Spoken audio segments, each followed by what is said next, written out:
እኛ በዚህ ዘመን ያለን ሰዎች ጌታን ብናገኘው ኖር በነፃ እንሰጠው ነበር። በነፃ ምንም ዋጋ ሳናወጣ። እንዴት አወክ ብትሉ ኃጢአት ስትሰሩ ሰይጣን ስንት ከፍሏችሁ? ምን ቃል ገብቶላችሁ? ምን ሊሰጣችሁ የሚችለው መንግስት እንዳለ ነግሯችሁ? ምንም ተስፋ ሳይሰጠን ለሰይጣን በደል መስራት ጥሩ እንደሆነ አምነን ስጋዊ ድክመታችንን ምክንያት አድርገን ፈጸምን ማለት ጌታን 30 ብር ሳይሆን ከዛ ባነሰ ዋጋ አሳልፈን ሸጥ ነው ማለት ነው። ከይሁዳ የከፋን እኛ ነን። የትናንትና በደላቸውን ረስተው እግዚአብሔር እንዲያስተካክላቸው የመጡ ሰዎችን እግዚአብሔር ይቅር ሲላቸው እኛም ማንላቸው አንብስም? አላውቅልህም የት እንደነበርክ እያልን የምናሸማቀቃቸው፣ ደና ሰው አትመስልም ቆመ ስታስቀድስ የምንላቸው፣ ከዚህ ስትወጣ ምን እንደምታረግ የማናውቅ መሰለህ እያልን ሐሳባችን አንደበታችን ድርጊታችንም ጭምር የሚዘልፋቸው ሰዎች አሉ። ክርስቲያኖች እኛ ተበድለን ይቅር የማንልበት ምን ይቅር የማያስብል ምክንያት አለ? እንደ ዮሴፍ ተሽጠሃል። የገዛ ወንድሞችን የማታውቀው ባዕድ ሀገር ሄደ ባሪያ እንድትሆን ወርደውብሃል። ሞተሃል ብለው ለወላጆች ለሚወድህ በሙሉ የምትወደውን ልብስ ደም ቀብተው ሞቷል እርማችሁን አውጡለት ብለው ተናግረውብሃል። እንደ አዳም እንደ ሔዋን እግዚአብሔር ላይ አምፀህ የማይደረገውን ነገር በሙሉ አድርገህ ነው ያለው። ሰው ይቅር ላይልህ ይችላል፣ እግዚአብሔር ግን ይቅር ይልሃል። በበደሉን ሰዎች ክፉ ባረጉልን ሰዎች እኛው ራሳችን የተበደልነው ይቅርታ አደረግን ማለት ለኛ ሽንፈት መስሎ ስለሚሰማን ይቅር ማንል ሰዎች አሉ። ክርስቶስ ስለ ይቅርታ ሲያስተምር እናንተ ይቅር መባል የምትፈልጉ ከሆነ እግዚአብሔር ምህረትን እንዲያደርግላችሁ የምትሹ ከሆነ እናንተም ሌላውን ምን በሉ ነው ያለው? ይቅር በሉ። ይቅር ብለን ነው እኛ ታዲያ እዚህ የተሰበሰብነው። ይቅርታ አድርገን ነው ልባችን ንጹህ ሆኖ ነው የመጣ ነው። ተው ክርስቲያኖች፣ ቤተክርስቲያን ደጇን ከፍታ እግዚአብሔር እጆቹን ዘርግቶ ተቀበለን ማለት ቢያንስ ለመስተካከል እድል እንደሰጠን አምነን የምንመጣው እንጂ ከነችግራችንና ልናስወግደው የምንችለውን ነገር በሙሉ ችግር የለም ብለን እንድንመጣ አይደለም። ይቅር ማለት ለምን ከበደን? እውነት አንዳንዴ አስቡት ክርስቲያኖች፣ እንኳን እኛ እርስ በርስ ይቅርና በደሉን ብለን የምንናገራቸው ሰዎች ቤተክርስቲያን ውስጥ ቢመጡ የማያስገባቸው የእግዚአብሔር ይቅር አለ ማለት ነው ወይስ የኛም ቢተኝነት ነው? የኛም ቢተኝነት እኮ ነው።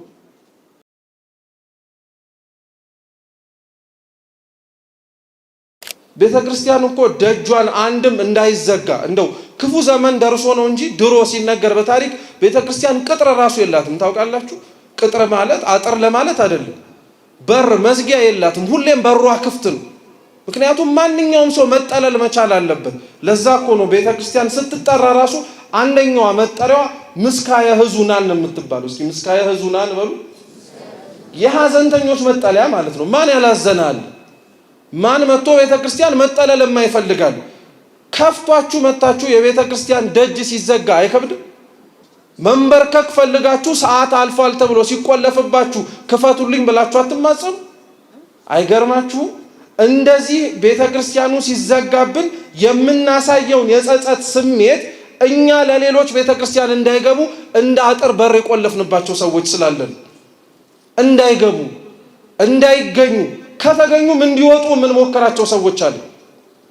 ለዛ ነው ጌታችን እንደነዚህ አይነት ሰዎች ስላሉ ይህ የተሰበሰበው ሰው በሙሉ በተለያየ ምክንያት የመጣው የተለያየ ዕውቀት ነው ያለው። የተማረ አለ፣ ያልተማረ አለ። ነገሮችን በጥሩ ለመረዳት የሚችል አለ፣ ሲደጋገምለት ደግሞ ለመስማት የሚችል ሰው አለ።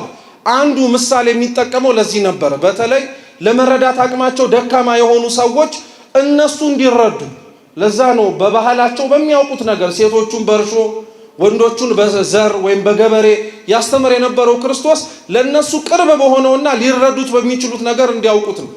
በተለይ ደግሞ የሚገርማችሁ ጌታችን በጣም በብዙ ምሳሌ እየመሰለ ካስተማረባቸው ነገሮች መካከል አንዷ ደግሞ መንግስተ ሰማያት ናት። እስኪ መንግስተ ሰማያት በሉ።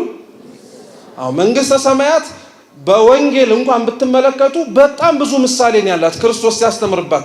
በሰናፍጭ ቅንጣት መስሏታል፣ በእርሾ መስሏታል፣ በገበሬ መስሏታል፣ በዘር መስሏታል። ምን አለፋችሁ በብዙ ነገር መስሏታል። ቤተክርስቲያን መንግስተ ሰማያትን በጣም በብዙ ምሳሌ ክርስቶስ በዋነኝነት የመሰለበት ምክንያት ምሳሌ አልባ የሆነች ስለሆነች ነው። በምንም ብትመሰል መንግስተ ሰማያት ይህ ነው ልትባል የምትችልና በተመሰለው ምሳሌ ብቻ ግልጽ ሆና ልትቀመጥ የምትችል ቦታ አይደለችም። ለዛ ነው መንግስተ ሰማያትን ራሱ አበው ሲናገሩ እንደምንሰማው ምንድናት ተብሎ ቢናገር መንግስተ ሰማያት ላይ ያለን ዕውቀት አንደኛ አይን ያላያት እንደሆነች ነው። ምን ያላያት? እስኪ ጆሮ ያልሰማት በሉ። እንዴት ነው አይን ያላየውን ጆሮ ያልሰማውን እንዲህ ነው ተብሎ በእርግጠኝነት ሊነገር የሚችለው? በፍጹም ሊነገር አይችልም። ስለዚህ በውስጥ ባሉ ስለሷ በሚታወቁ እግዚአብሔርም እንዲህ ናት ብሎ ባስተማረን ነገር ስለ መንግስተ ሰማያት አበውም ያስተምራሉ፣ ቤተክርስቲያንም ጭምር ታስተምራለች። ስለዚህ መንግስተ ሰማያት በጣም ብዙ ምሳሌ ነው ያላት። መንግስተ ሰማያት ብቻ አይደለችም። በነገራችን ላይ ምሳሌ አልባ የሆኑ ነገሮች በሙሉ ብዙ ምሳሌ ነው ያላቸው። ተመልከቱ፣ ክርስቶስ በምንድን ነው የሚመሰለው? በምን የማይመሰልበት ነገር አለ? ራሱ መልሱ ይሄ ነው። ጌታ በምንድን ነው የሚመሰለው ተብላ ቤተክርስቲያን ብትጠየቅ በምን የማይመሰልበት ነገር አለ? ምሳሌ አልባ ስለሆነ። እሱ ሩቅ ከሆነባችሁ ደግሞ እመቤታችን በምንድን ነው የምትመሰለው? ራሱ ደራሲው እንኳን አባ ሕርያቆስ በቅዳሴው ምንድን ያላት? በመኑ በአምሳለ መኑ ናስተማስለኪ፣ በምንና በማን ምን እናረግሻለን መስልሻለን። ምሳሌ አልባ ናታ። ደግሞ እንደዛ ብሎ እኮ ምሳሌ ጠቅሰን ከገነት በተሰደደ ጊዜ የአዳም ምኑ ነሽ? ተስፋው ነሽ። ሌሎችንም አበው እያነሳ የእነሱም እንዲህ ነሽ ይላታል። ይሄ ምሳሌ ግን ተዘርዝሮ አያልቅ። ከአቅሙ በላይ እስከሆነው ድረስ አባ ሕርያቆስ ህሊናው መርምሮ እስከሚደርስበት ድረስ ሄደ። ከዛ በኋላ ግን ገልጦ ሊመረምርበት የሚችልበት መረዳትም እንዲሁም ከፍ ያለውን የመለኮትን ምስጢር ሊያውቅ የሚችልበት ምንም ምክንያት ሊኖር ስለማይችል ሰው ስለሆነ አቆመ። በቃ እዛ ላይ በምንም አይነት ነገር ምሳሌው ሊመሰል ስለማይችል መንግስተ ሰማያትም እንዲሁ ናት። ምሳሌ አልባ የሆነች ቦታ ናት። ስንገባ ብቻ የምናውቃት የደከምንባት ሰዎች ወይም የምንደክም ክርስቲያኖች ስንገባ ብቻ የምንረዳባት ቦታ ናት። ስለዚህ እንዳትረሱ፣ ምሳሌ መጀመሪያው የሚመሰልበት ምክንያት ሩቅ የሆነውን ሰው ሊረዳው የማይችለውን ነገር ለማስረዳት ነው። ሁለተኛው ምሳሌ የሚመሰልበት ምክንያት ደግሞ ክርስቶስ ሲያስተምር የሚሰሙት ሰዎች ሁሉም በቀና አእምሮ ስለማይሰሙት ነው። ለምሳሌ አይሁድ ፈሪሳውያን ዙሪያው ሆነው ያደምጡት የነበረው ሌሎችንም እየላኩ ይዛችሁት ኑ አዳምጡት ምን አለ ያለ ይናገሩ የነበሩት በዋነኝነት በቃሉ ትምህርት ለመሸነፍ አይደለም፣ ከሚናገረው ነገር ምን ስተት እናገኛለን ብለው። ስለዚህ ያለ ጊዜው በመስቀል እንዳይሞት ያለ ጊዜው በእነሱ እጅ እንዳይወድቅ እግዚአብሔር ባወቀ እነሱን እንኳን ሲገስጻቸው በምሳሌ ነበር የሚናገራቸው የነበሩ። ለዛ ነው ምሳሌ ቤተክርስቲያን ውስጥ በጣም አስፈላጊ የሆነ ነጥብ ነው። ክርስቲያኖች ስለ ምሳሌ ሲነገር ለምሳሌ ተብሎ ሲነገር ጉዳዩን ለኛ ቅርብ ለማድረግ እንደሆነ እንዳትዘነጉ። አንድ ምሳሌ ልመስልላችሁ ምን ያክል ምሳሌ አስፈላጊ እንደሆነ እንድንረዳው። አንዱ የሰው ህሊና መርምሮ ለማይደርስባቸው ነገሮች መካከል አንዱ ምስጢራተ ቤተክርስቲያን ናቸው። ሰው ምስጢራተ ቤተክርስቲያንን በምንም አይነት መልኩ በቃ ጥጥት አድርጌ በልቼዋለሁ ሊል አይችልም።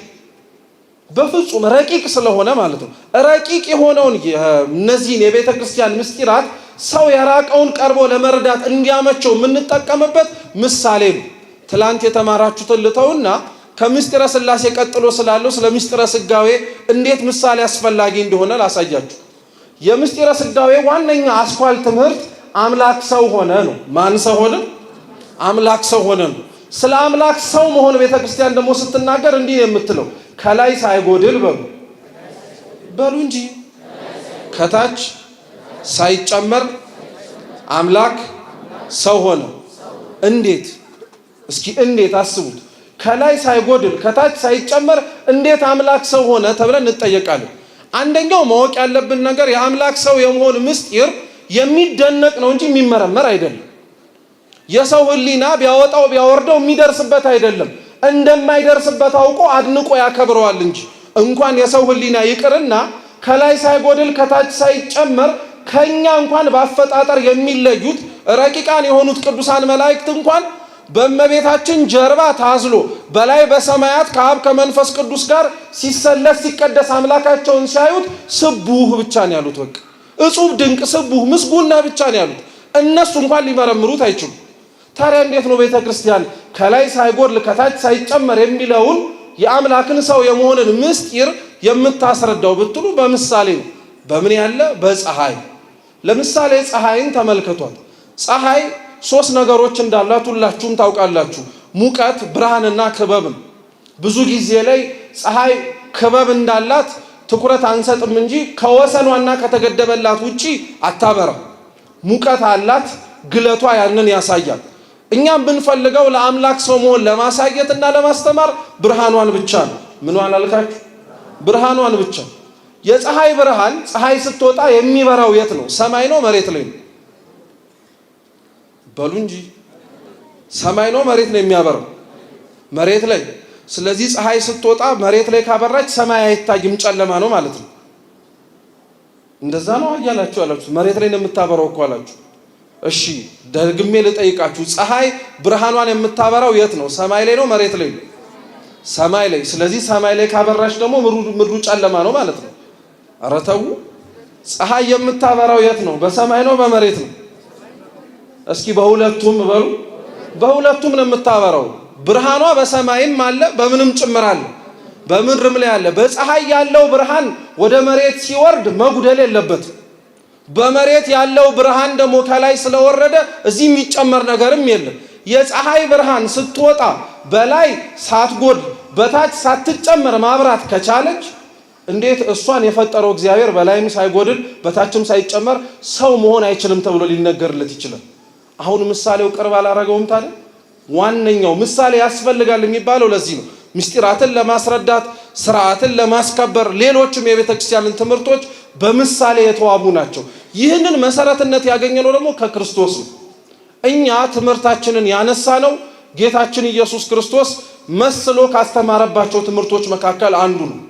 ሲነበብ እንደሰማችሁት የማቴዎስ ወንጌል ምዕራፍ 18 ቁጥር 21 ከ12ቱ ደቀ መዛሙርት መካከል አንዱ የሆነው ቅዱስ ጴጥሮስ ወደ ጌታችን ቀረበና ወንድሜ ቢበድለኝ ስንት ጊዜ ይቅር ልበለው አለ። ያቀረበው ጥያቄ የይቅርታ ጥያቄ ነው። 3 ጊዜ ይቅር ልበለው፣ 7 ጊዜ ይቅር ልበለው ብሎ ተናገሩ። በአይሁድ ስርዓት መሰረት እንደሚነገረው ከሆነ መጽሐፍቶቻቸው አንድ ሰው ሌላውን ሰው ሲበድል 3 ጊዜ ይቅር ለማለት ይችላል። ከ3 ጊዜ በላይ ግን ይቅር እንዲል ራሱ አይገደድም። ስለዚህ 3 ጊዜ ይቅር ልበለው አለ ቅዱስ ጴጥሮስ። ትንሽ 3 እንኳን አነሰች ከተባለ 7 ጊዜ ይቅር ልበለው አለ። ያው ከ3 7 ከፍ ስለሚል በቁጥር ደረጃ ጌታችን ኢየሱስ ክርስቶስ ምን ብሎ መለሰለት? ወንድም ቢበድልህ 7 ጊዜ ብቻ ሳይሆን 7 ጊዜ 70 ጊዜ ይቅር በለው አለ። ጉዳዩ የቁጥር አይደለም። በነገራችን ላይ ያው በሚያውቀውና ቅዱስ ጴጥሮስ ባደገበት በአይሁድ ስርዓት ቁጥሩን ከፍ አድርጎ ምህረት ላድርግ ብሎ ጠየቀው።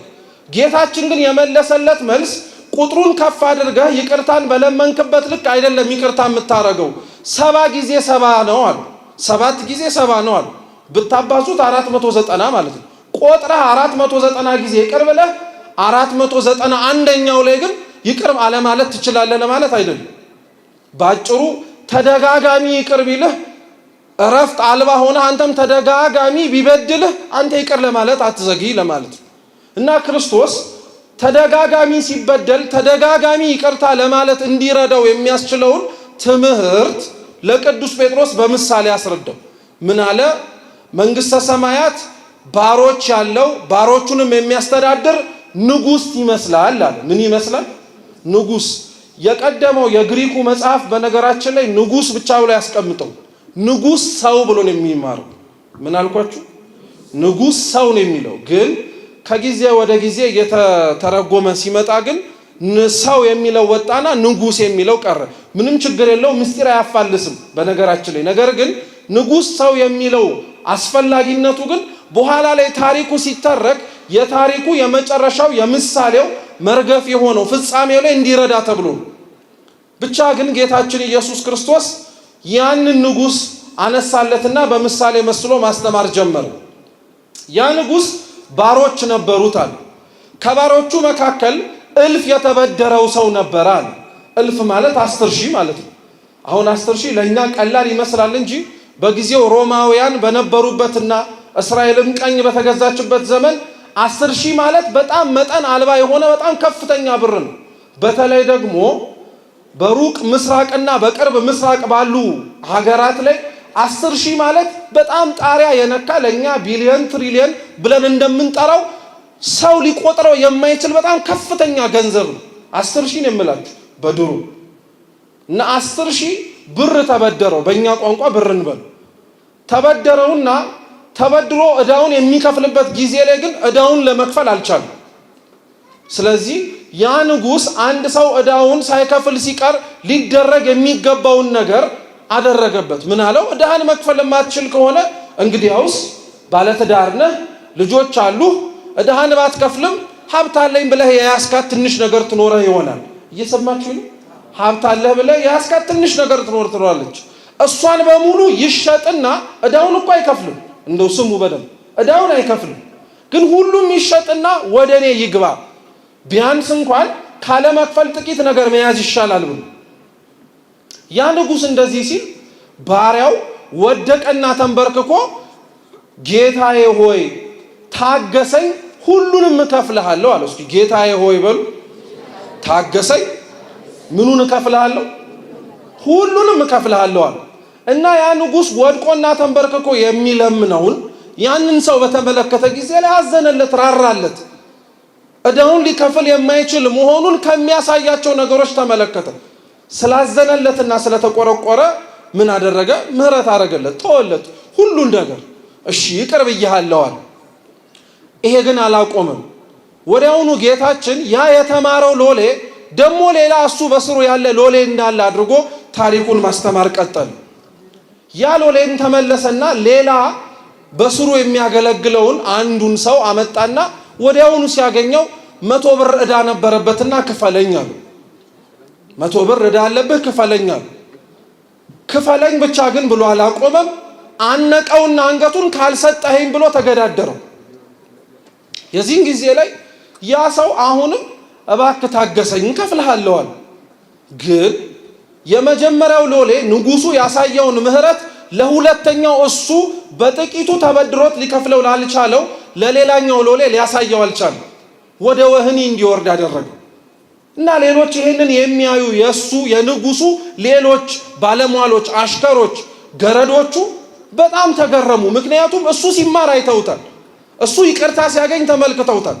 ለሌላው ይቅርታ ለማድረግ መቻሉ በጣም ስለደነቃቸው ሄደው ለንጉሱ ነገሩት። ንጉሱ አስጠራውና አንተ ልትከፍለው ያልቻልከው ዕዳ እንደነበረብህና እኔ ምህረት እንዳደረግኩልህ ለምን ረሳኸው? ለምን ይሄኛውን ሰው ይቅር ለማለት ከበደ? ለምን አራራህለትም አሉ። ሎሌው ምንም ሊመልስለት አልቻለም። ሊመልስለት ያልቻለው እውነት ለመናገር አስቡት፣ ከ10,000 እና ከ100 የትኛው ነው የሚበልጥ? 10,000 ነው። ብሩ ያን ያክል አስፈልጎት አይደለም። ብሩ ያን ያክል አስጨንቆት አይደለም። ሲሰላ ራሱ እሱ የነበረበትና ንጉሱ የተወለት ዕዳ ማለት ክርስቲያኖች ስሙ 10,000 የሆኑ መክሊቶች ወይም ብዛት ያላቸው ዋጋዎች በጊዜው በነበረው በሂሳብ ምንዛሬ ብንሰራው 200,000 የሆኑ እስራኤላውያን በአመት የሚከፈላቸው ደሞዝ 6,000 ዲናር እንደማለት ነው። 10,000 ቢመነዘር በእስራኤል በነበሩበት ጊዜ ነው።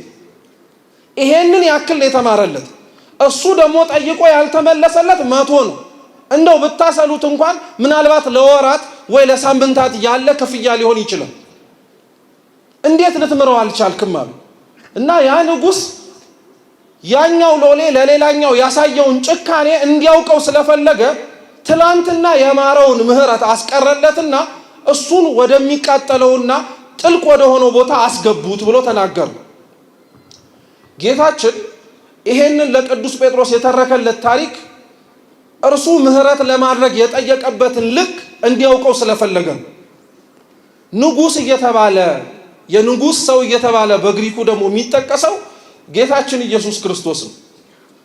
ምህረት እንዲደረግለት መጀመሪያ ላይ መጥቶ ሲለምን የነበረው የመጀመሪያው ሎሌ ወይንም ደግሞ ባሪያ እኛ ነን። 10,000 የሆነ ብዙ ብድር አበደረው ማለት ሊከፍለው የማይችለውን ነገር በሙሉ እግዚአብሔር ለዛ ሰው ሰጠው ማለት ነው። ክርስቲያኖች በህይወታችሁ እጃችሁ ላይ ኖሯችሁ ወይም ሳይኖራችሁም ጭምር ከእግዚአብሔር የምትለምኑት ምንም ነገር መልሳችሁ ልትከፍሉት የምትችሉት ነገር አይደለም። እዚህ እንኳን አሁን ተሰብስበን ይህችን ዓመት በዚህች ቤተ መቅደስ እየወደቅን እየተነሳን እመቤታችን እንድታረግልን ከእግዚአብሔር አማልዳ እንድታሰጠን የምንለምነው ምንም አይነት ነገር በምን አይነት ከተቀበልነው በኋላ ልንመልሰው እንችላለን?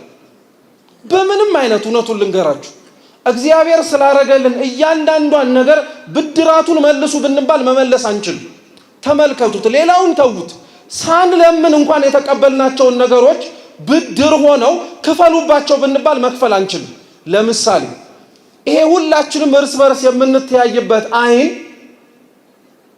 ጸልየህ የምታወጣው እንጂ ስትወለድ ጀምሮ አብሮ የተፈጠረ ባይሆንስ ኖሮ ብላችሁ አስባችሁ ታውቃላችሁ? ይሄ አሁን የምታዩበት አይናችሁ ስትወለዱ ልሙጥ ግንባር ሆነን ወተን በጸሎት በልመና በሱባኤ እንዲህ ተሰብስበን ግን የምናበራውና እግዚአብሔር ይብራላችሁ የሚል ነገር ቢሆን ኖሮ ስላበራው ምን ብድራትን ከፍሎ ይሆን? አሁን ይሄ ዝም ብሎ የተተረከ ታሪክ እንዳይመስላችሁ። ጌታችን ከእናቱ ማዕፀን ጀምሮ ከተወለደ በኋላ ግንባር ልሙጥ የሆነውን ሰው አይኑን አብርቶለታል። የዮሐንስ ወንጌል ምዕራፍ 9 ስለተደረገለት ነገር ምን እንደከፈለ ታስታውሳላችሁ? አይኑ ከበራለት በኋላ አይኑ የበራበት ዕለት ሰንበት ስለነበረ ፈሪሳውያንና አይሁድ ጠይቀውት ነበር። ማን ያበራልህ? ማን ነው ሳታይ እንድታይ ያደረገ? ወላጆቹን እንኳን አስመጥተው ይሄ ዕውር ሆኖ የተወለደው ልጃችሁ ነው ብለው ጠይቀዋል። እነሱ እንኳን እግዚአብሔር ስላደረገለትና ዕውር ሆኖ ወጥቶ አይኑን ስላበራለት ስለዛ ስለ ልጃቸው መመስከር ስለከበዳቸው እሱ ሙሉ ሰው ነው ጠይቁት ነው ያሉት። እነሱ እንዳይሰደቡ ማለት ነው። አይሁድ በጣም ክፉ ናቸው። ፈሪሳውያን ስለ ክርስቶስ መመስከር ከቤተ መቅደስና ከምኩራብ ያባረረ ሙሉ ሰው ነው ጠይቁት አሉ። ሲጠይቁት አዎ እሱን ያበራልኝ አለ። አልፎ ተርፎ እንኳን ስለራሱ ስላበራለት ስለ ክርስቶስ ምስክርነት እንኳን ሰጥቷል። ስለሱ አለማወቃቸውን አይኑን ያበራለት አምላክ መሆኑን መናገሩን አይተው አንተ በኃጢአት የተወለድክ ብለው አባረውታል። ምን ልላችሁ ፈልጌ መሰላችሁ? እያንዳንዷ ከእግዚአብሔር የተቀበልናት ነገር በጭንቅ የምትገኝ ቢሆን ኖሮ በነፃ የተቀበልነውን ነገር በሙሉ ዋጋ ከፍለን የምናገኘው ቢሆን ኖሮ እንዲሁ እንደዚሁ ዝም ብለን የምንጠቀምበት ይመስላችኋል? አይንህን ጸልየህ ብታበረው ክፉ የምታይበት ይመስላል? እጅህን ለምነህ ብታንቀሳቅሰው ኖሮ ትሰርቅበት መስሏል? እግርህ ሽባ ሆኖ እግዚአብሔር ተርትሮልህ ብትራመድ ኖሮ ወደ ክፋት ትሮጥበት ነበር? በነፃ ስለሰጠህ እኮ ነው የናከው። ሳትለምን ስላደረገልህ እኮ ነው እንደዚሁ ዝም ብለህ ያባከንከው እንጂ እግዚአብሔር ለምነን ቢሆን ኖሮ ያገኘነው፣ ተማጽነን ቢሆን ኖሮ ይህን በሙሉ ያገኘነው አናረገውም። ለዛ እኮ ነው ተመልከቱ፣ እኛ በነፃ ተሰጥቶን ያገኘነውን ነገር አንዳንዶች እግዚአብሔር ባወቀ በነፃ ሳያገኙት በተለያየ መንገድ ሲመለስላቸው ታያላችሁ አይደል እንዴ? በተአምራት ሰው ሽባ ሆኖ ተወልዶ ሲተረተር አይታችሁ አታውቁ? ሰምተንም ቢሆን ልናውቅ እንችላለን። እነዛ ሰዎች እኛ ጤናማዎቹ ለኃጢአት በምናደርገው ችኮላ ልክ እነሱ አይቸኩሉም። የተደረገላቸውን ያውቃሉ፣ ከምን እንደተነሱ ያውቃሉ። ዛሬ እግዚአብሔርን የረሳ ነው እኮ እሱ የሚረሳ አምላክ ሆኖ አይደለም፣ የተደረገልንን ስለረሳ ነው። ይሄ ሎሌ የተደረገለትን ስለረሳ እኮ ነው ለሌላው ሰው ጨካኝ ሆነ። ዛሬም እኛ እግዚአብሔር ያረገልንን ስለረሳን ለማስታወስም ስለማንፈልግ የትላንትና ታሪክን ማስታወስ ኃጢአትን መቆስቆስ መስሎ ብቻ ስለሚሰማን እኛው ራሳችን እግዚአብሔር ያረገልንን ነገር ለሌላው ማድረግ አንፈልግም። ዋጋ ከፍሎ የሰጠንን ነገርም ጭምር ዋጋ ቢስ ለማድረግ ነው የምንሮጠው። ሎሌው እሱ ነበር። ከእግዚአብሔር የተቀበለው ነገር መልሶ ሊሰጠው የማይችለው ነገር እሱን አንድ ብላችሁ ያዙልኝ። ከእግዚአብሔር ተቀብሎት በምንም አይነት መልኩ ሊከፍለው የማይችለውን ነገር ደግሞ እግዚአብሔር ተወለት። አላግባብ ሲጠቀመው እንኳን አግኝቶት የተቀመጠለት ጊዜ ነበር ሊከፍለው ያልቻለ። ንጉሱን ሰምታችሁታል ሲናገር ልጁን፣ ሚስቱን፣ ሀብት ንብረቱ በሙሉ ይወረስ ነው ያለው። እርግጥ ነው በኦሪትም የተጻፈ እንዲህ ያለ ሕግ ባይኖርም በሙሴ መጽሐፍ ግን አንድ ሰው ዕዳውን መክፈል የማይችል ከሆነ ዕዳውን መክፈል ስላልቻለ ብቻ ባሪያ እንዲሆን ይገደድ ነበር። እየሰማችሁ ነው? ዛሬ ዕዳችንን መክፈል የማንችለው ነገር ስለሆነ እግዚአብሔር ፊት እንደምኖቹ ነው የምንቀርበው ብትሉ እንደ ልጆቹ ብቻ ሳይሆን እንደ ባሪያም ጭምር። መክፈል ስለማንችል ማለት ነው። ለመክፈልም ጭምር አናስብም ያረገልንን ነገር ከምናመሰግነውና ማረጉን ከማስታወስ ባለፈ። ከዛ በኋላ ነው የዚህ ሰውዬ ነገር በጣም የሚደንቀው። ተንበርክኮ ወድቆ ማረኝ ብሎና ሁሉን እከፍልሃለሁ አለ። እንደው ማረኝ ማለቱ እንኳን እሺ እንተወለት። ምን አይነት ሰውዬ ነው በራሱ ቢመካ ሁሉንም እከፍልሃለሁ ያለ? የማይከፈል ነገር እከፍልሃለሁ ይባላል እንዴ? የማይደረግ ነገር አደርግልሃለሁ ይባላል እንዴ? ለእግዚአብሔር ቃል የምንገባባቸው ነገሮች እንዲህ ሆነውብን አያውቁም እንዴ? እማንችለውን ነገር እግዚአብሔርም ጭምር የማይችለው ስለሚመስለን የማይቻል ነገር እናረጋለን፣ የማይሆን ነገር እንናገራለን። ላንተና ለኔን ያቃተን እንጂ እኮ ለእግዚአብሔር አያቀተው። ለኔና ላንተ አዎ ይከብዳል፣ አይቻልም፣ ለማሰብ ራሱ ጭንቅ ነው። ለእግዚአብሔር ግን እኮ ኢምንት ነገር እኮ ነው። ባዶ ነው፣ ምንም ነገር አይቻለው፣ ምንም ነገር አይሆንለትም ተብሎ ለሱ አይነገርለትም። ማረኝ፣ ራራልኝ፣ ሁሉን እከፍልሃለሁ ሲለው ሁሉን አትከፍለኝም ራሱ አላለው። አየውና ራራለት፣ አዘነለት። እንደው እስኪ ክርስቲያኖች እንዲህ አይነት ንጉስ ታውቃላችሁ? እንዲህ ያለ ንጉስስ በጊዜው ተሰምቶ ይታወቅ ይሆን? ይሄ ንጉስ ክርስቶስ ካልሆነ፣ ይሄ ንጉስ አምላካችን እግዚአብሔር ካልሆነ በቀር ማን ይሆናል? እውነት ልንከፍለው ማንችለውን ነገር በሙሉ አድርጎልን በኋላም ደግሞ ሁሉን መክፈል እችላለሁ ስንል እንዴት ብለህ አሰብከው ብሎ ሳይወቅስን ማረኝ ብለን ስንበረከክ ደግሞ ልንከፍለው ማንችለውን ዕዳ የሚተው ከሱ ውጭ ማንም የለም። ማረው፣ ራራለት፣ እሺ ይሁንልህ አለው። ልጅህን፣ ሚስትህን፣ ሀብትህን ይዘህ ሂድ፣ እሺ ልትከፍለው ማልችለው ዕዳ ነው አለ። የሚያሳዝነው ግን ያልወለ ወዲያውኑ እንደወጣ ያገኘውን ባሪያ ግን አንቆ ነው 100 ዲናሬን ካላመጣህ አለቀህም ያለው። ለዛ ነው ክርስቶስ እንዴት ያለ ጨካኝ ሆነ ሰው እንደሆነ ለማሳየት ሲል የዚህን የይቅርታ ታሪክ ለጴጥሮስ የነገሩ። መጽሐፍ ቅዱስ ክርስቲያኖች ይቅርታ የተደረገላቸው ሰዎች መጽሐፍ ነው ብንል እውነት ነው። ይቅርታ የተደረገላቸው ሰዎች መጽሐፍ ነው። ተመልከቷቸው። አዳም፣ ሔዋን የመጀመሪያዎቹ ደጋግ ሰዎች ራሱ ይቅርታ ሊደረግላቸው የማይችል በደል ሰርተው እንኳን እግዚአብሔር ይቅር ብሏቸዋል። የአዳምና ሔዋን ኃጢአት በነገራችን ላይ ቀላል ነገር እንዳይመስላችሁ። ቅጠል ቀጥፎ መብላት ስንሰማው እየለምበን ነው ስላገኘነውም ጭምር ነው እንጂ እኛ ጋር ሲደርስ የቀለለው ቅጠሉን ቀጥፈው የበሉበት ምክንያት እኮ የረሃብ ምክንያት አይደለም፣ እንደ አምላክ የመሆን የመሻት ምክንያት ነው። በዘመናዊው ቋንቋ እንግለጸው ብንል እኮ መፈንቅለ መንግስት ነው እያካሄዱ ያሉት። እንደዚህ አይነቱ ምህረት አልባ የሆነ ነገር ነው ያደረጉት። እግዚአብሔር ግን ሊመራቸው ፈለገ። ሲጀመር ልጠይቃችሁ፣ ይሄንን ጥፋት ራሱ እንደሚያጠፉ አውቆ መጀመሪያውኑ መፍጠሩ ይቅር እንደሚላቸው አውቆ ካልሆነ በቀር በምን ምክንያት ሊፈጥራቸው ይችላል? ይቅርታ ሊያሰጥ የሚችል ነገር ስለሚያደርጉ ቢያነቡ ቢያለቅሱ እንኳን እነሱ ይቅርና በደጋግ ህይወት የኖሩት እንኳን ነቢያት ያነቡት እንባ እንኳን እነሱ ያጠፏትን ጥፋት የኃጢአት ስርየት ልታሰጥ አልቻለችም። እግዚአብሔር ግን የማይማር ነገር ያደረጉትን አዳምና ሔዋንን ይቅር ብሏቸዋል። የማይማር ነገር ነው ያደረጉት። ተመልከቱ። ሌላም ማንሳት እንችላለን። ዮሴፍን ተመልከቱት። ዮሴፍ ወንድሞቹን ይቅር ሲላቸው ይቅር የሚያስብል ነገር ነው እንዲያደረጉት አይደለም እኮ አይደለም፣ በፍጹም ወንድማቸው ሲሆን ለወረደ ዋጋ ሰውነቱን እንደው ቆሞ የሚራመድ ህይወት ያለው መሆኑን እንኳን ከግንዛቤ ሲያስገቡ በ30 ብር እኮ ነው የሸጡት። እነሱ በ28 ብር የተቀበሉት ሰዎች ደግሞ 2 ብር አትርፈው ነው ለግብጽ ባሪያ እንዲሆን የሸጡት የገዛ ወንድሞቹ። በዛም አላቆመም። ገብቶም እንኳን እኮ ዮሴፍ እረፍት አላገኘም ነበር። አብረኸኝ ካላደርክ ያለችው የጲጢፋራ ሚስት በሐሰት ከሰው ወህኒ ወርዷል። ስንት ዓመት 2 ዓመት ራሱ ተሰቃይቷል እዛ ውስጥ ሆኖ። ይሄ ሁሉ የሆነው እንደው ዮሴፍን ሆናችሁ ብታስቡት በማን ምክንያት ነው ብትሉ በሸጡት ወንድሞቹ እኮ ነው። ስለሸጡት፣ ባይሸጡት ኖርማ ምን አለበት ኖሮ፣ ስለሸጡት ነበር የሆነው። ይሄ አላንስ ብሏቸው ወንድሞቹ በግ አርደው ስጋውን በልተው ደሙን የሚወደውን ልብስ ለብሰው ቀብተው ለቅልቀው አባታቸውን ያዕቆብ እርምህን አውጣ ብለው ለዘመናት አስለቀሰውታል። ከሱ ሳያንስ እነዚህን ወንድሞቹን ነው ራበን ብለው ሲመጡ ትላንትና ያደረጉትን ነገር አስታውሶ ላያረግባቸው የሚችላቸው ሊሆንባቸው የሚችል ምንም አይሆን ነገር ነበር። ምንም አላላቸው። ኑ ብሉ ኑ ጠጡ ብሎ ነው የከፈተላቸው። እንደው እነዚህንና ሌሎቹንም ማላነሳላችሁ ለምን መሰላችሁ? ክርስቲያኖች እኛ ተበድለን ይቅር የማንልበት ምን ይቅር የማያስብል ምክንያት አለ? እንደ ዮሴፍ ተሽጠሃል? የገዛ ወንድሞችን የማታውቀው ባዕድ ሀገር ሄደ ባሪያ እንድትሆን ወርደውብሃል? ሞተሃል ብለው ለወላጆች ለሚወድህ በሙሉ የምትወደውን ልብስ ደም ቀብተው ሞቷል እርማችሁን አውጡለት ብለው ተናግረውብሃል?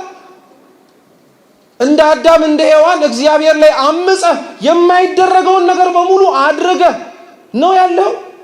ሰው ይቅር ላይልህ ይችላል፣ እግዚአብሔር ግን ይቅር ይልሃል። እነዚህ ይቅር ያላቸዋቸውን ሰዎች በሙሉ ተመልከቷቸው። ሁሉም እኛ ብንሆን ኖሮ ብላችሁ ብታስቡት እንኳን ይቅር ልንላቸው ይቅርና ስላሰቡት ነገር እንኳን ይቅርታ ለመጠየቅ ሲመጡ ገና እሱ ላይ ነው የኛ ችግር የሚጀምሩ። ክርስቲያኖች እውነት ይቅር ላለመባባል ምንድነው የከበደ? ተመልከቱ። እኛ ይቅር ሌላውን ሰው ላለማለት የምንደረድራቸው ብዙ ምክንያቶች አሉ። አንዳንዶቻችን የበደሉንን ይቅር የማንለው የበደሉን ሰዎች ይቅርታ ስለማይገባቸው። እውነት ወይስ ሐሰት? እውነት ነው። እሱማ ይቅርታ አይገባውም እንላለን። ማን ስለሆነች ለምን ይቅር ይባላሉ? አንዳንዶቻችን ሌላውን ይቅር የማንለው ይቅርታ መሸነፍ ስለሚመስለን ባጠፉን ሰዎች በበደሉን ሰዎች ክፉ ባረጉልን ሰዎች እኛው ራሳችን የተበደልነው ይቅርታ አደረግን ማለት ለኛ ሽንፈት መስሎ ስለሚሰማን ይቅር የማንል ሰዎች አሉ። ለአንዳንዶቻችን ይቅር የማንልበት ምክንያት ደግሞ ምንድነው?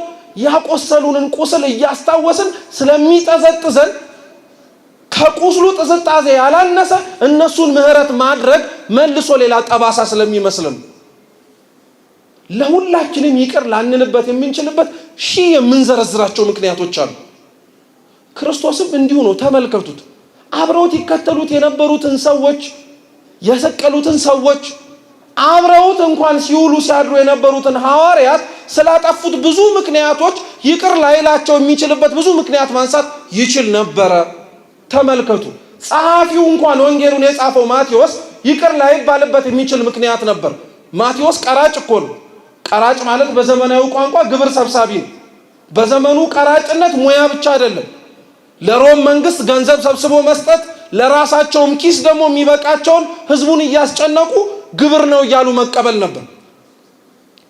ከዚህ አይነት ሁኔታ ነው ማቴዎስን አንስቶት ከቀራጭነት በሩ ላይ ጠርቶት ተከተለኝ አሉ። ማቴዎስ ቀራጭነቱን ትቶ የራሱን ቁም ተስካር ምሳ አብልቶ ቤቱን እንደተከፈተ ትቶ ከሄደ በኋላ እግዚአብሔር ትላንትና የነበረውን ቀራጭነቱን እያስታወሰ አንተ ቀራጭ እያለ ተናግሮት ያውቃል? አንድም ቀን በስሙ እንዲጠርቶት ያውቅ? ይሄ ገርማችኋል እንዴ?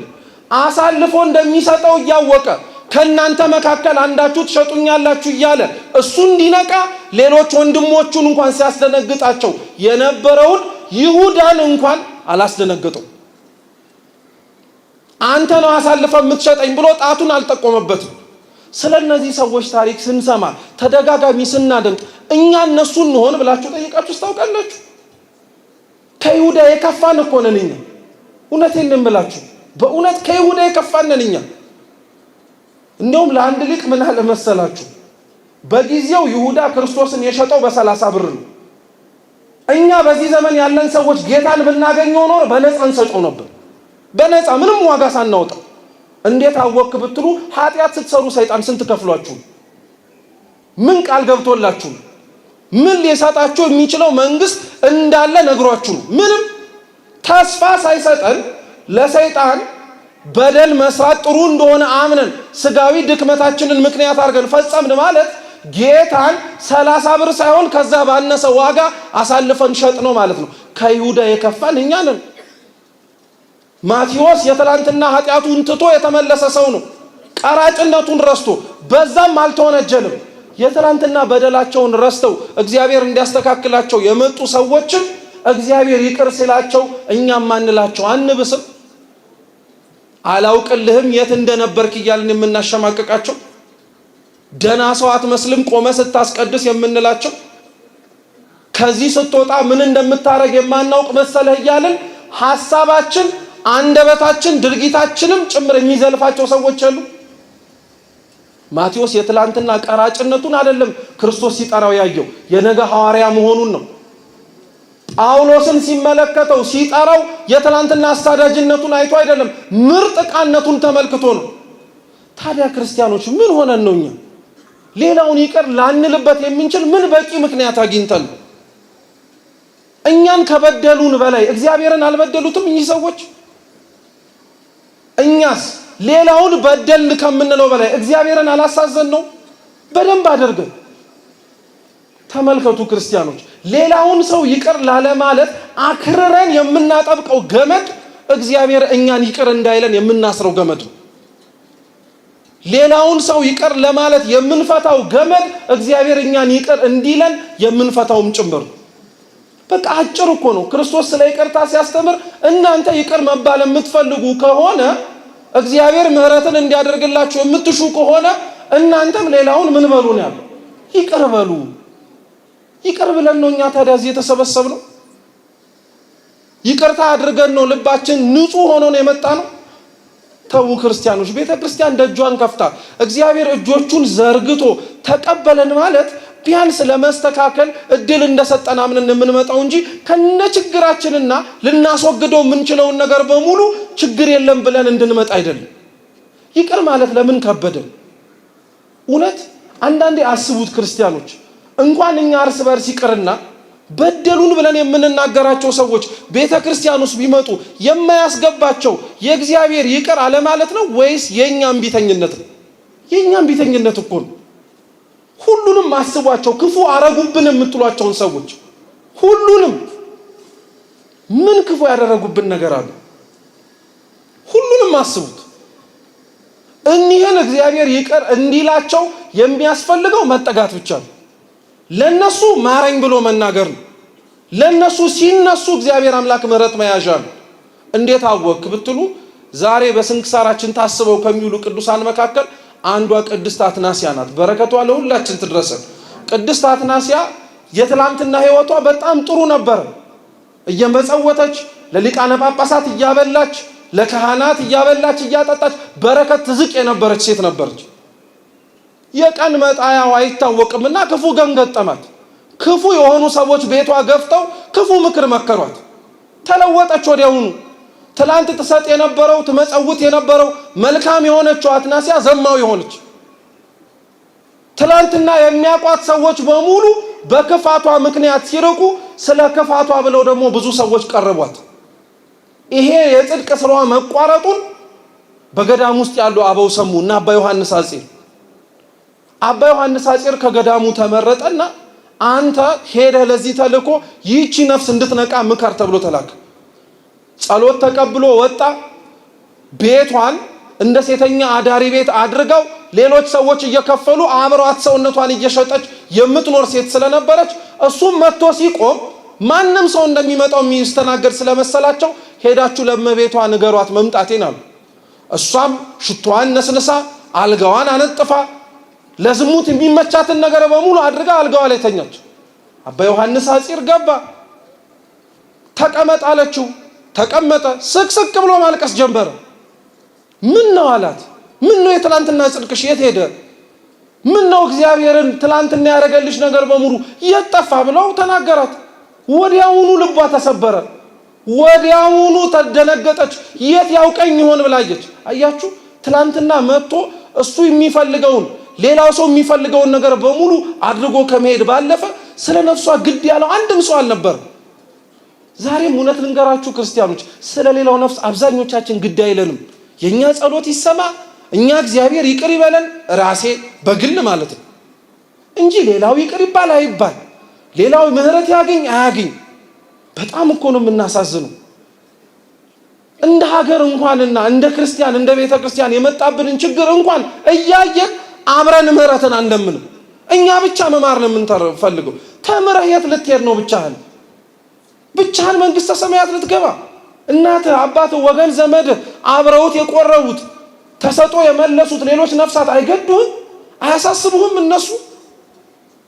አባ ዮሐንስ አጼር ሲነግራት ወዲያውኑ ደነገጠች። ምን ላርግ አለችው። አብረሽኝ ነይ ውጪ አላት።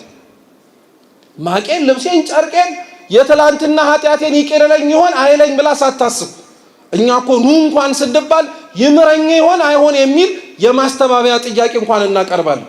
አንተን እንጂ መማር አለመማር የእግዚአብሔር ድርሻ ነው። ጥላው ሄደች። መንገድ ላይ ሲሄዱ መሸ። ጫካ ውስጥ እሱም በራሱ ቦታ እሷም በራሷ ቦታ ተኛች።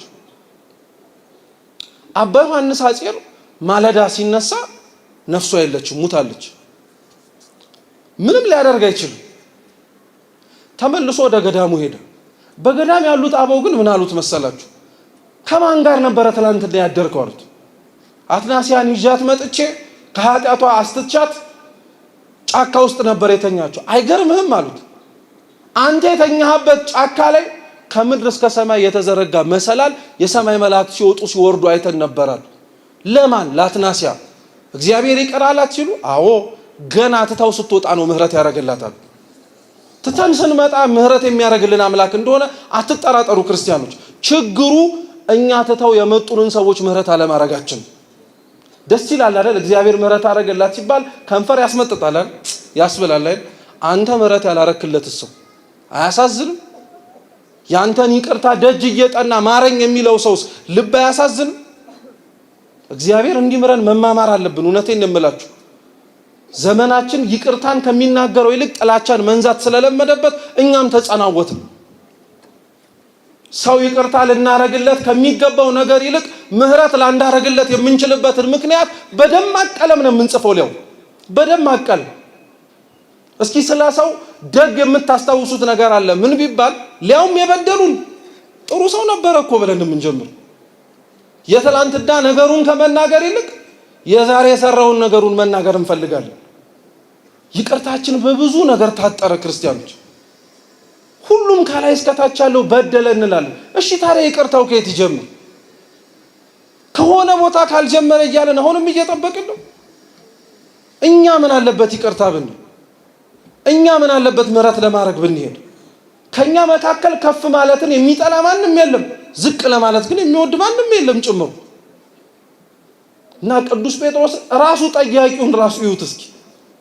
አሁን ጴጥሮስ ስለ ምህረት የሚለምን ሰው ነው ራሱ። አይገርማችሁ? እሱ እንዳለው ክርስቶስ አዎ 3 ጊዜ ብቻ ነው እንጂ ከዛ በላይ ይቅር አትበለው ቢባል እኮ በዚህችው ቃል የሚመዘነው መጀመሪያ ጴጥሮስ ነው። ለምን? ክርስቶስን ስንት ጊዜ ክዶታል? 3 ጊዜ ዶሮ ሳይጮህ 3 ጊዜ ቢለው ኖሮ ጴጥሮስ ራሱ ምህረት አልባ ነበር፣ ጉዱ ሰርቶት ነበር። ግን አይደለም፣ ተደጋጋሚ ነው ይቅር መባል ያለብህ። አያችሁት? ጴጥሮስ በካደው ልክ በጨከነበት ልክ ያበላውን እጅ እንኳን አላውቅም ብሎ በተናገረበት ልክ ምንም ሊያረግ አልፈለገም ነበር። ማረው፣ ምህረት አረገለት። እኛስ ምህረት የማናረገው ለምንድን? 2 ጓደኛሞች ነበሩ ይባላሉ። እየሰማችሁ ነው? 2 ጓደኛሞች ነበሩ እና እኒህ ወዳጆች ሩቅ መንገድ ወደ ገዳም ለመሄድ ተነስተው እየመጡ ነው። ልክ አሁን እናንተ እኔ ሁላችንም እንዳረግ ነው። እና እነዛ ወንድሞች በመንገድ እየተራመዱ በአንድ ጉዳይ ባነሱት ሐሳብ አይስማሙ። በጣም ነው የሚዋደዱት፣ ለዘመናት ወዳጆች ነበሩ። ዞረና አንደኛው ጓደኛ ሌላኛውን በጥፊ መታው። ሞቅ ያለ ጥፊ። እና ደነገጠ። እንዴ ስንት ዓመት አብረው ሲኖሩ እንኳን ሊመታው እጁን አንስቶበት የማያውቅ በጥፊ ሞቅ አረገ። እና እየሄዱበት የነበረበት አሸዋ ላይ በጣም የምወደው ወንድሜ በጥፊ መታኝ ብሎ ጻፈ። ምንድነው የምትጽፈው አለው። እንዳይረሳ ነው አለ። እየሰማችሁ ነው? እንዳይረሳ በጣም የምወደው ወንድሜ በምን መታኛል? በጥፊ መታኛል። እሺ ብለው ትንሽ ርቀት እየሄዱ ወደ ገዳሙ መቅረብ ሲጀምሩ ያው በጥፊ የተመታው ሰውዬ ሳያስበው ወደ ውስጥ የሚስብ ጭቃ ማጥ ውስጥ ገባ እና ማጡ አላንስ ብሎት ወደ ታች እየሳበው በጣም ሲቸገር ያ በጥፊ የመታው ወንድሙ ሊሞትበት ስለሆነ ስቦ ወጣ። ከጎኑ ድንጋይ ነበር። በጣም የምወደው ወንድሜ ከሞት አተረፈኝ ብሎ ደግሞ ድንጋዩ ላይ ጻፈበት። ለምን ይሄን ጻፍከው አሉ። ያው ስላተረፍከኝ ነው አሉ። እና በጣም ያኛው በጥፊ ሲመታው የነበረው እንዲሁም ያወጣው ወንድሙ በጣም ስለደነቀው ልክ ወደ ቤተ ክርስቲያኑ ሲገቡ ጠየቀው። በጥፊ ሲመታ ባሻዋ ላይ ነው የጻፍከው? ከገባህበት ገደል ሳወጣ ድንጋይ ላይ ነው ቀርጼ የጻፍኩት። ለምን አሉ? አሸዋው ላይ የጻፍኩት እንዲጠፋ ስለፈለኩኝ ነው አሉ። ድንጋዩ ላይ ግን የተጻፈው አይጠፋም። የብዙ ወንድሞቻችንን ኃጢአት እኛ እኮ ድንጋይ ላይ ነው የቀረጽነው እንዳይጠፋ። በደላቸው መልካም ስራቸውንስ አሸዋው ላይ። እንዲህ ከመሆን እግዚአብሔር አምላክ ይሰውረን። ያስተማረን የመከረን የአባቶቻችን አምላክ ልዑል እግዚአብሔር ስሙ የተመሰገነ ይሁን። የሰማነውን በልቦናችን ሰሌዳ ይጻፍልን።